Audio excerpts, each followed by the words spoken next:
Hello guys, welcome back to mini vlog. And ಇವತ್ತು ಬಂದು June 28. ಇವತ್ತು ಪಲ್ಸ್ ಪೋಲಿಯೋ ಇತ್ತು, ಅದಕ್ಕೋಸ್ಕರ ನಾವು ಮಾರ್ನಿಂಗ್ ಹೋಗಿ ಹಾಕ್ಸ್ಕೊಂಡು ಬರೋಕ್ಕೆ ಅಂತ ರೆಡಿಯಾಗಿ ಹೋಗ್ತಾ ಇದ್ದೀವಿ.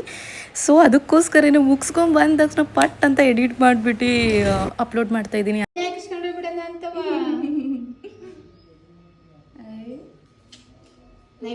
ಅಮ್ಮ ಹಚ್ಚಿಲ್ಲ ಅಲ್ವಾ, ನೀಟಾಗಿ ಹಚ್ಚಿಸ್ಕೊತಾ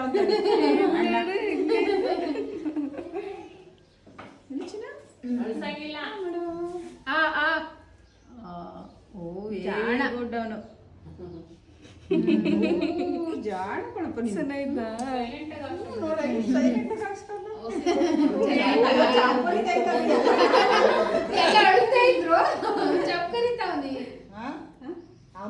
ದಿಸ್ ದಿ ಸೆಕೆಂಡ್ ಟೈಮ್ ನಾವು ಚಿನ್ಮಿಗೆ ಪೋಲಿಯೋ ಹಾಕಿಸ್ತಾ ಇರೋದು. ಅವನಿಗೆ ಹುಟ್ಟಿದ ಮೇಲೆ ಇದೆ ಸೆಕೆಂಡ್ ಟೈಮ್ ಸಿಕ್ಕಿರೋದು. ಅದು ಬಿಟ್ಟರೆ ಸ್ವಲ್ಪ ಮಂತ್ಸ್ ಬ್ಯಾಕಲ್ಲಿ ಒಂದು ಸತಿ ಸಿಕ್ಕಿತ್ತು. ಅವ್ನು ಅವಾಗಲೂ ಹತ್ತಿರಲಿಲ್ಲ, ಇವಾಗಲೂ ಹಳ್ಳಿಲ್ಲ. ನಮ್ಗೆ ಅದೇನೇ ಖುಷಿ, ಎಲ್ಗೋದ್ರು ಅವ್ನು ಖುಷಿಯಾಗಿ ಹಾಕ್ಸ್ಕೊಳ್ತಾನೆ, ಎಲ್ಲ ಮಾಡ್ತಾನಲ್ವ, ಅದಕ್ಕೆ ಏನು ಅನಿಸಲ್ಲ ನಮಗೆ. ಏನಂತಂದರೆ ಅವನಿಗೆ ನಾವೇ ಎತ್ಕೊಂಡು ಹಾಕ್ಸಿದ್ರೆ ಸ್ವಲ್ಪ ಕಂಫರ್ಟಬಲ್ ಇರುತ್ತೆ ಮಕ್ಳುಗಳಿಗೆ. ಇವಾಗ ಅವ್ರು ಎತ್ಕೊಳ್ಳೋದು ಅವ್ರು ಹೆಂಗೆ ಅಂದರೆ ಎತ್ಕೊಂಡ ತಕ್ಷಣ ಇವ್ರು ಅಳಕ್ಕೆ ಸ್ಟಾರ್ಟ್ ಮಾಡಿಬಿಡ್ತಾರೆ.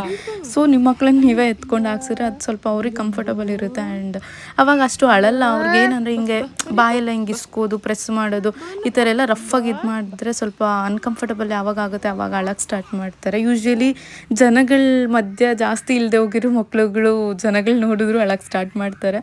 ಬಟ್ ಇವನಿಗೆ ಸ್ವಲ್ಪ ಜನ ಅಂದರೆ ಸ್ವಲ್ಪ ಇಷ್ಟ ಆಯಿತಾ, ಜನಗಳ ಮಧ್ಯ ಇರೋಕ್ಕೆ ಸ್ವಲ್ಪ ಇಷ್ಟಪಡ್ತಾನೆ.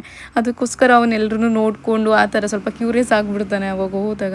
ಅದರಿಂದ ನಮಗೇನೂ ಅಷ್ಟು ಕಷ್ಟ ಅನಿಸಲ್ಲ, ರಿಸ್ಕ್ ಅನಿಸಲ್ಲ. ಅವನನ್ನ ಒಂದು ಡ್ರಾಪ್ಸಿಗಾಗಲಿ, ಪೋಲಿಯೋ ಡೇ ಅಲ್ಲಾಗಲಿ, ಎಲ್ಲಿಗಾದರೂ ವ್ಯಾಕ್ಸಿನ್ ಡೇ ಕರ್ಕೊಂಡೋದಾಗ ಅಷ್ಟು ನಮಗೆ ಕಷ್ಟ ಅಂತ ಅನಿಸಲ್ಲ. ಆ್ಯಂಡ್ ನಿಮ್ಮ ಮನೆಯಲ್ಲಿ ಯಾರಾದರೂ 0 to 5 years ಒಳಗಡೆ ಇರೋವಂಥ ಮಕ್ಕಳಿದ್ರೆ ಹೋಗಿ ಪೋಲಿಯೋ ಹಾಕ್ಸ್ಕೊಂಡು ಬನ್ನಿ. And that's all guys. Thank you for watching. Bye by.